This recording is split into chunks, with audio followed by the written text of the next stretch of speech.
Shalom,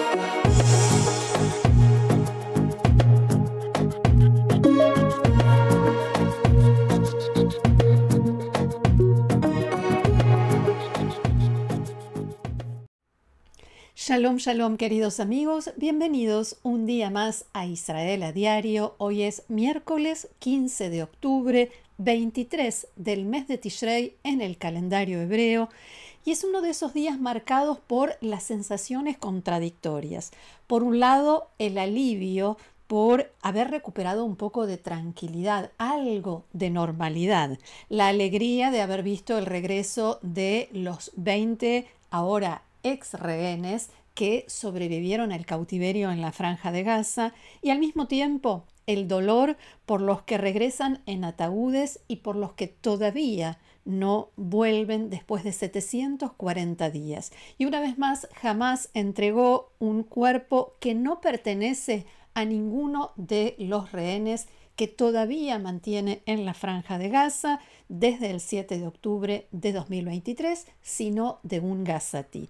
De todo esto y más vamos a hablar hoy, pero comencemos con una noticia que no está en los diarios y que felizmente no tiene ningún mapa, no viene acompañada por ningún mapa de misiles. En la mañana de hoy y después de casi un mes de ausencia, se reanudaron las sesiones en el juicio que se sigue contra el primer ministro Netanyahu en 3 causas por delitos de corrupción. Y en este contexto, el ministro de Justicia, Yariv Levin, hizo una declaración que en este momento ocupa los titulares de todos los sitios y todo el tiempo de transmisión de emisoras de radio y televisión, porque el ministro Levin comunicó que apoyará un proyecto de ley para reducir o limitar el número de audiencias en el juicio contra el primer ministro Netanyahu.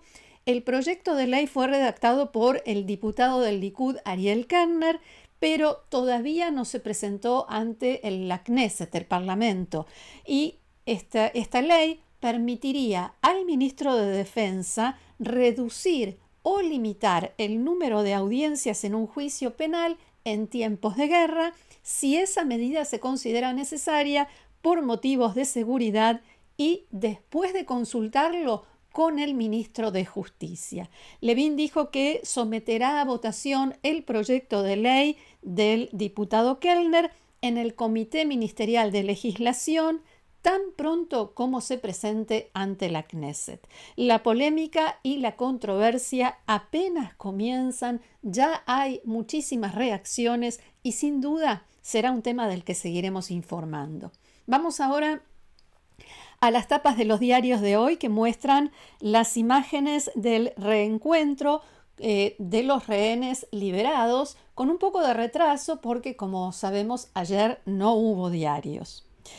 Israel Hayom titula: ahora están en casa, ahora ustedes están en casa. Achshav atem babayit, y muchísimas imágenes de esos reencuentros. También Yediot Aharonot con algunas imágenes repetidas, otras no. Y el titular dice: Atufim be'ahava, rodeados de amor. Y ayer se dio a conocer la identidad de los primeros 4 rehenes sin vida que fueron entregados por Hamás a Israel: Guy Iluz, Bipin Joshi, Yossi Sharabi y Daniel Pérez. Alcanzamos a informarlo a mediodía en nuestro encuentro. Y desde el momento en que Hamás anunció que junto con los 20 secuestrados vivos liberados solo iba a entregar los cuerpos de 4 rehenes que ya no están con vida, comenzó la primera crisis, o por lo menos la primera gran crisis desde que se inició el cese de fuego.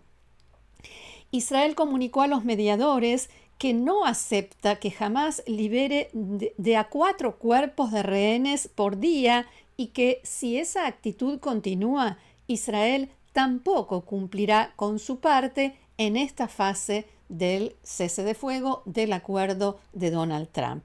En primer lugar, las amenazas se hicieron sentir con el correr de las horas y, en primer lugar, Israel amenazó con el tema de la ayuda humanitaria, que ya comenzó a fluir a la Franja de Gaza desde que comenzó el cese de fuego, con el ingreso de 600 camiones por día. En Israel dijeron que si Hamás sigue violando el acuerdo, iremos reduciendo el ingreso de ayuda humanitaria incluso hasta llegar a cero, ningún cargamento. También estuvo la amenaza de cerrar el paso de Rafah, la frontera entre la Franja de Gaza y Egipto, y en general, si Hamás no cumple la primera fase del acuerdo, Israel no pasará a la segunda, que es mucho más compleja y requiere una retirada mucho más amplia de las tropas dentro de la franja hasta la línea de la zona de amortiguación. Estos fueron los mensajes de Israel a Hamás, estas amenazas abiertas y directas. Y anoche la Cruz Roja Internacional entregó a Tzahal 4 cuerpos más. En un nuevo acto de sadismo, Hamás no publicó los nombres y ahora también se entiende un poco más por qué.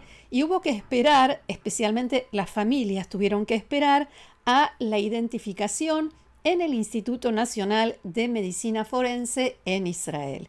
Esta mañana se dio a conocer que fueron reconocidos los cuerpos del soldado Tamir Nimrodi, que fue secuestrado, allí lo vemos, fue secuestrado poco antes de que cumpliera 19 años y cuyo destino hasta ahora se desconocía, no estaba en ninguna de las listas y la familia tenía muchísimo miedo de finalmente no saber qué sucedió con él.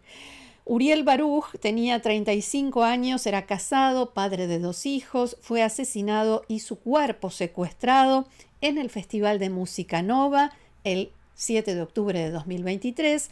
En marzo de 2024, su familia recibió la noticia oficial de que no había sobrevivido.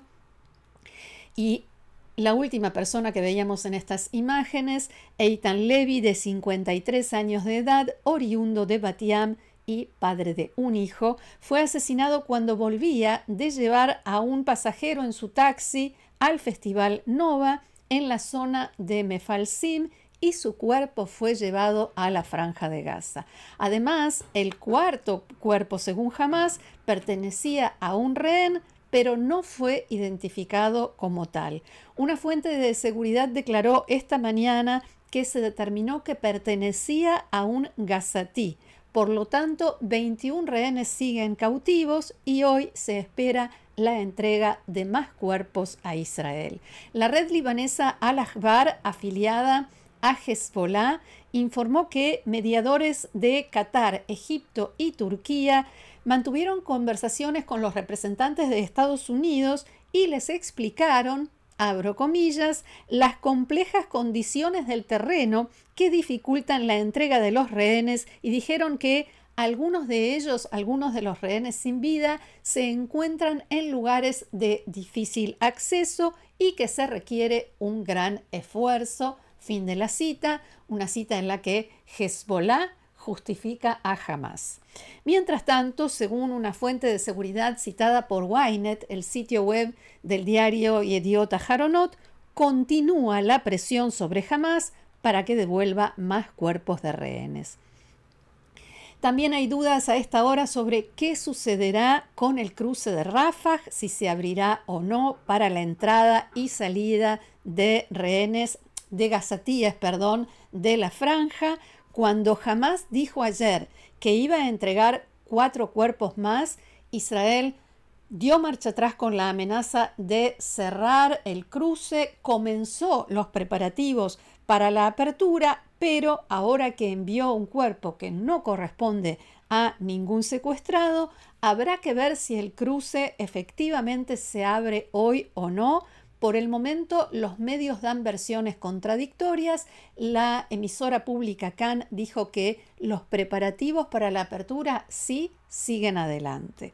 Mientras tanto, Israel también permitió el paso de unos 600 camiones de ayuda humanitaria por el cruce de Kerem Shalom, de conformidad con el acuerdo, a pesar de que había anunciado que no lo haría. Y ayer en los medios en Israel se debatió si Hamás realmente estaba incumpliendo lo acordado o si lo que sucede realmente es que el texto del acuerdo tiene muchas lagunas e incisos redactados en forma ambigua y Hamás en realidad se estaba aprovechando de eso. Respecto de la devolución de los cuerpos de los rehenes fallecidos, Hamás dijo en la negociación que no podía encontrar a todos y el acuerdo establece que hará todo lo posible. Y en Hamás dijeron que estaban haciendo todo lo posible, pero que no habían encontrado más cuerpos. Cuando Israel anunció las medidas que iba a tomar, esas amenazas de las que hablábamos recién, de pronto encontraron más cuerpos. Y esto me lleva a un artículo que publica hoy el periodista Shahar Kleiman en el diario Israel Hayom, cuyo título es "El tiempo deja al descubierto los agujeros en el plan de Trump", allí a pie de página.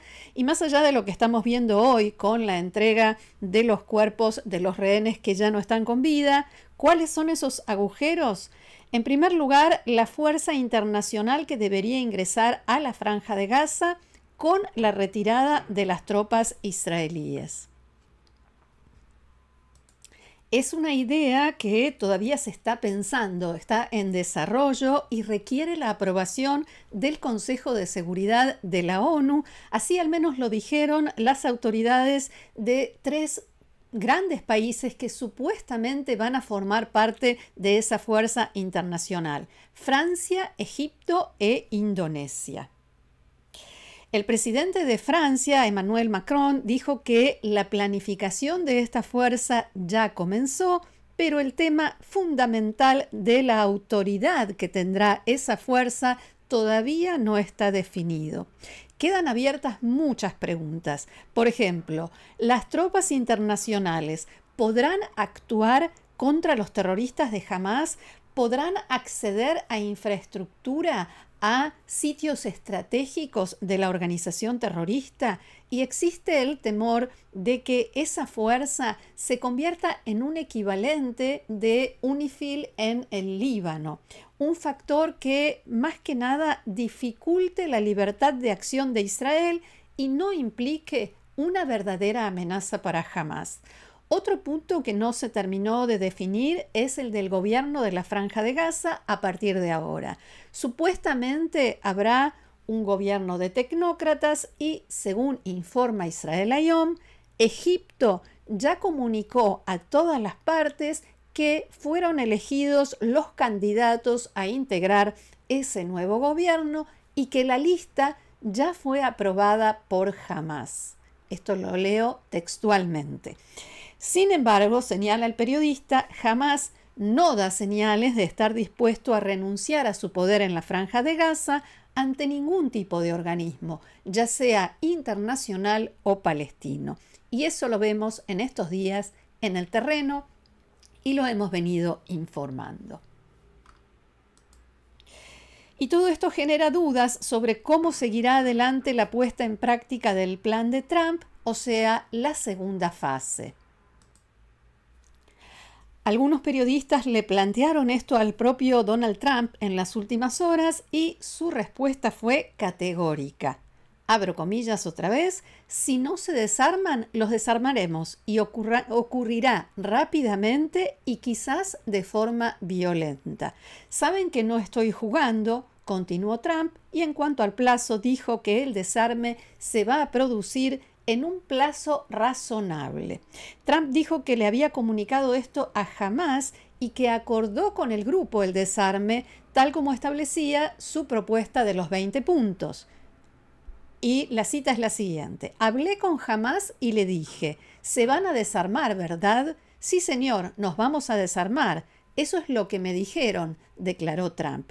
Después aclaró que él no había hablado directamente con miembros de Hamás, sino que transmitió el mensaje a través de intermediarios, al parecer en referencia a su enviado, Steve Witkoff, y su yerno, Jared Kushner, que, como se sabe, tuvieron una reunión, al menos una reunión, con Jalil al-Haya, el jefe de la delegación negociadora de Hamás. De paso, el presidente de Estados Unidos se refirió a la represión de Hamás contra los palestinos en la Franja de Gaza, de la que informábamos ayer, los ataques y ejecuciones públicas, y dijo que se encargaron de algunos pandilleros y eso no me preocupa.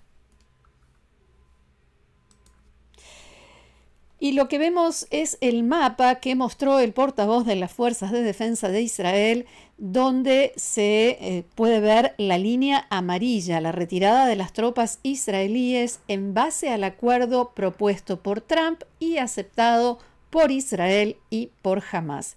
Sin embargo, ayer hubo al menos 2 incidentes en los que Israel dejó en claro que las cosas cambiaron. Ya no hay más contención, como en los últimos días de cautiverio de los rehenes con vida. Ahora hay reacción. El primer incidente se produjo cuando una célula de 5 terroristas de Hamás se acercó a un puesto de Tzahal, del ejército de Israel, en el norte de la franja. Los soldados les dieron la orden de detenerse, pero esto no sucedió y fueron eliminados desde un tanque de las Fuerzas de Defensa de Israel.